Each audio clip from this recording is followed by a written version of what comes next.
Hi, Mrs. and Mr. Casale and Holly and Brinkley. I love you guys. I'm always going to be here for you no matter what. And to Blake, I love you. And we're going to do big things. And it's going to be through me. I promise you that. I won't let you down as a friend. I love you, man. Hey, what's up, Blake? I just want to say hey. And I don't know what I'm doing with these eyebrows, man. I mean, me and Paul, we did it for you, and I dressed up for you too. I got all this nice wolf T-shirt on for you, man. I just want to say I really miss you, man. I know it hasn't been that long, but it's unreal that I can't see your goofy smile anymore, you know. And I just can't wait to see you next time. You know, I'll see you real soon, wherever my time may be. But I just hope you still greet me with that goofy smile, man. Blakefer. Yeah, I also did my eyebrows for you. Yeah, it was kind of a mistake, but I still did it. You know, you always did crazy things. You're always happy. You always put me in a good mood. I always loved hanging out with you. And I miss you a lot.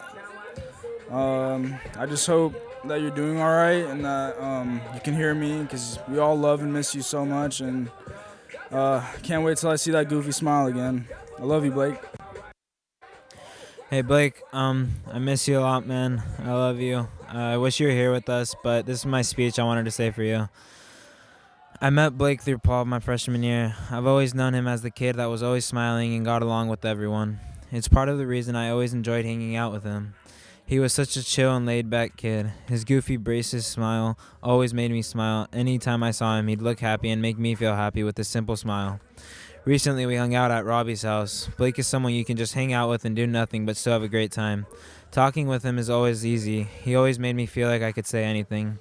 Someone I could always count on. That day wasn't one of my best, and when we were sitting in Robbie's backyard, he asked me if I had Apple Music because he wanted to listen to Travis Scott's new album. I told him I was broke and I wasn't trying to pay that Apple Music money every month, but I had a website with the entire album, so I played it, and we just sat and listened and got so hyped. After I found out he had passed, I went to take a shower after my game. I played the Weekend Pandora station, and the first song that came on was a song on Travis Scott's new album. I knew Blake was with me. He was there listening just like we did the week before, and I know he's with us all here right now listening with all our memories together.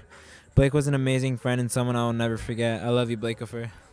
I just wanted to say thank you, Blake, for everything you did for me. I'm going to miss those days after school where we hung out after school for so long and we waited for our moms to pick us up. And you'd always tell your mom to wait for me until my mom came and picked me up, and we always talk about our lives, how the day went, and then slowly by slowly we started talking about what we wanted in the future. And if there's one thing that you taught me to be selfless, and I appreciate that so much. I just appreciate everything you did. Your smile was amazing, like everyone said.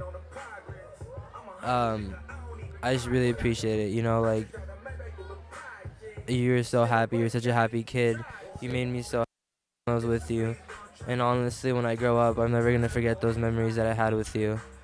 And I really thank you for all those memories. And I hope you look down on me right now and, like, you're just happy with everything that we did for you. And you appreciate it. And you died happy. I just want to let you know I love you, dude. And I'm going to miss you so much. Hi, Blake. I remember when I first met you in Mrs. Iverson's class. I remember I walked in late and I saw your cute little face. And I just remember wanting to sit next to you. So I did. And we just had like an immediate connection and I felt it and I was so happy. I knew you were a new kid and I just had like this urge to be your friend. And once Mrs. Iverson said, these aren't going to be your seats the whole year, I have a set like seating for you guys, I got really sad because I wanted to be next to you. But then I realized that she had already had us sit next to each other before like the class even started, so it's like we were meant to be friends, and that just means so much to me. I feel like we were meant to be friends, and just the connection we had was ridiculous. I could talk to you forever. You made me so happy all the time. You really made me feel beautiful too, like really beautiful. You didn't like focus on like what other guys would focus on. You didn't care about my body at all. You just cared about like my true beauty and my personality. And that was something so amazing about you. You weren't like other people. You had, I don't even know how to explain it. You just had this thing to you, and it was so amazing. Like, you accepted everyone for who they are. And I'll never forget what you used to look like. Just a little Blake, little Mormon Blake that didn't cuss and didn't do anything bad. I remember that, and I'll never forget you. I remember being scared of when he started to change, and I don't know, I was just nervous, but you know, that's just what comes with moving and growing up. So I'm actually really happy that you got to meet everyone, and I want you to know that I love you so much, and I know you're still here, and I finally got the closure with your mom, and she's so amazing, and she really likes me, and I know you wanted that, and I wish I could experience it with you, but it's okay, because I know you're still experiencing it with me, and I know you're still here with us, and you will just always be in all of our hearts forever. I love you, Blake. Hey Blake, this is Leroy, aka Tituba. I don't know, this is kind of weird talking to you through a camera and stuff. Even because like I'd rather prefer you here physically, so I could give you my input. I mean my output, and you can give me your input of what I say or what I'm thinking about. But I don't know, you're in a better place now, and I'm pretty sure there's like billions and billions of people up there that you could talk to, meet, and they could get to know you for the excellent human being that you are. I don't know. At first, it was kind of hard for me. It was hard, like, dealing with the fact that you were gone. But throughout this whole process of, like, everybody coming together for your passing and stuff, and, like, getting to see people who I haven't seen in a long time because of you is pretty nice, because basically you brought everybody who meant something to you together and closer so we can know each other for who we really know each other and stuff. Because, like, I saw people through social media who I never thought, like, who I've only had, like, a biased opinion about because of what I've heard about them or asked about them. But when I sat down and got to really know them, I got to know them for the great people they are. And then we should have common just too, which was you, and I like that. And another thing that was hard for me to accept was the stuff for the future, like for the stuff that we wanted to do together, like go to Coachella, Utah, and go to Australia. But when I stopped focusing on what could have been, I focused on what has happened, like all that stupid stuff that we did, going over to your house, sitting on the roof, eating panda, listening to Bryson Tiller, and like the first time you took me rock climbing, and I've never really been, and I'm glad you introduced that to a lot of people because I don't know, it was like something like an activity of interest that we could share together and live out through you, and it was nice. And I want to say too that just because you're gone doesn't mean that all your friends won't look out for your family, especially your sisters who are gonna go through a weird period of time, which is high school, and we'll help them out through that. And yeah, and then it was nice meeting your family. I finally met Desden, who you say is like who's like me, and I could see that how you see him as me and how you see him as me too as well. And you have a loving, accepting family who I cherish and love and always will be here for. And I love you, man. And I know you're smiling down upon us and doing a crazy ton of stuff here. All right, man. Bye. I love you. First of all, I'd just like to thank the Casale family for just honestly being the best, raising me as the second son. Ever since I was born, I've always felt loved by you guys. You guys have said nothing but positive things to me. I've honestly loved all the times that I've had with Blake as well as you guys. Blake, there's no emotion that really says how much I'm gonna miss you. it's gonna be hard, but I know visiting your family and seeing our cousins and stuff, I think I can get through this life without you, man. Though we had a lot of stuff planned, I wish we could have done half of it. It happens. I love you. I love your family, and I'm so grateful that we had the times and that you came to this life 2 days after me. Thank you so much, and I love you guys. I just want to thank the entire family for, like, I don't know, giving me a new home, and yeah, oh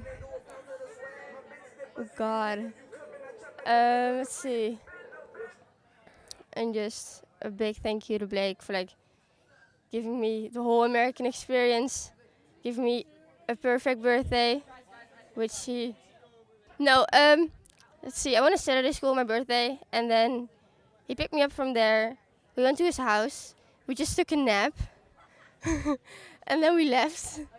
And then we went out for dinner, and then we went to a drive-in movie, which was the first time for me, because, I mean, we don't have that back home in the Netherlands.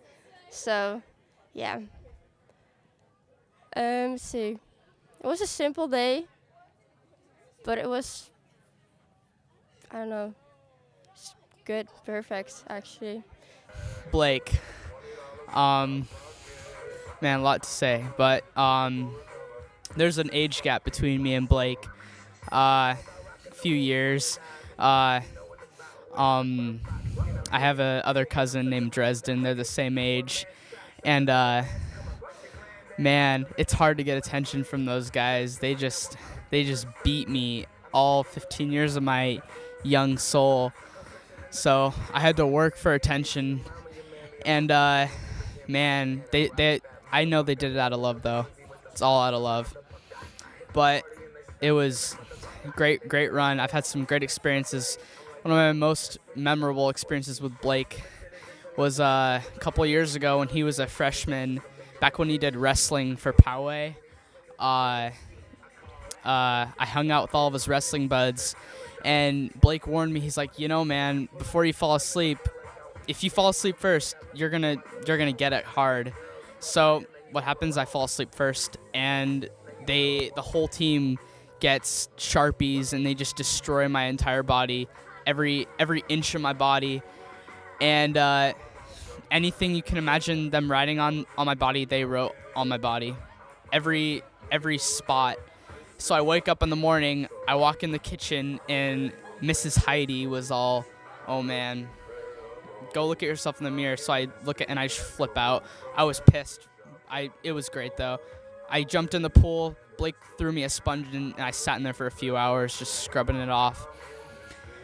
And yeah, Blake's he's an entertainer, great character, man. He's a great cousin. He always includes me, no matter the age difference. He includes me in everything, and it's great.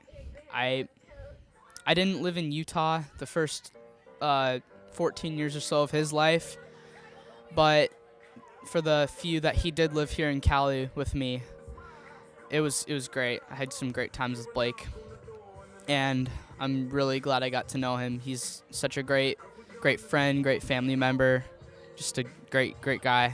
And if I could say one thing right now to him, I'd say just keep being a baller, man, So yeah. Well, we know Blake. I know Blake for only through the stories of Mika, and I met him about 3-4 days when he was in Holland. And he was with me and the family for 14 days. Yes. So it was too short for us. Way too short. Way too short. Because all of the stories, I now getting to know Blake, who he was. And that's why I know why Mika liked him so much. So, and that makes me very sad. But it was a privilege to be a part of all this. And Heidi, Rob, you're so wonderful. I don't know what to say. No, we're glad that we have been part of it, that we've been here with Mika. Especially for Mika, of course, and of course for the family itself, the two sisters. And yeah, it was not easy to go, but We're glad we made it. Yeah, Yeah, we did. yeah, So, and we'll be back. yeah, is that a promise or a threat? Uh, A promise. I promise, I promise. That's And we hope to see you also in visit Holland. us in Holland. Please come to visit us. Yeah, so we can show you where Blake have been. Yeah. Yeah. Yeah, Yeah. thank you. Love you guys. Blake, you're the first person I met at school, my first wrestling partner. Missing all the Taco Fridays that we had. Stretching in Speedos.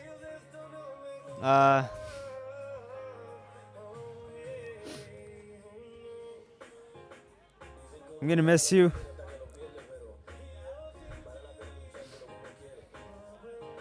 You know, my family and my brother and I will always love you. And we'll never forget you. Then we know you're somewhere looking down on us, so can't wait to see you.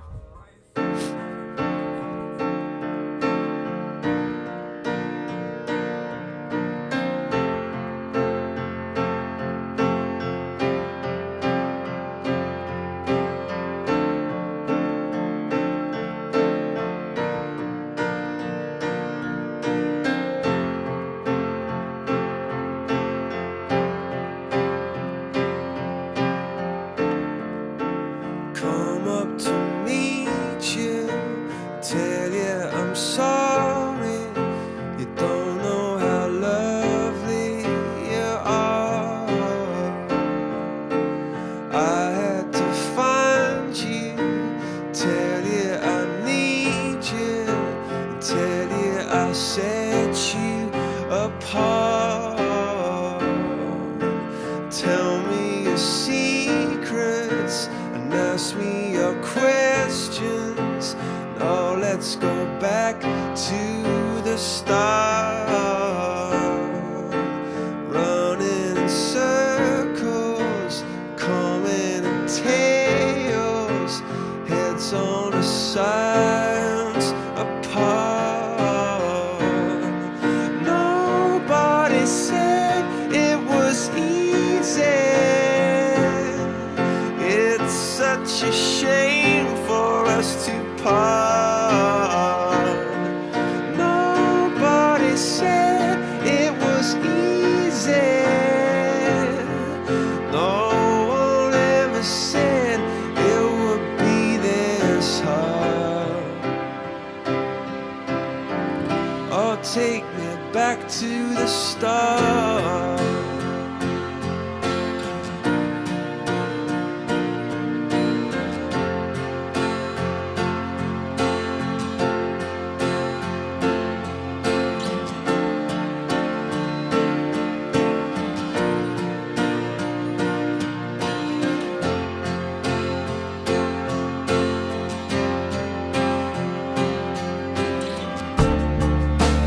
I was just guessing at numbers and figures, pulling your puzzles apart.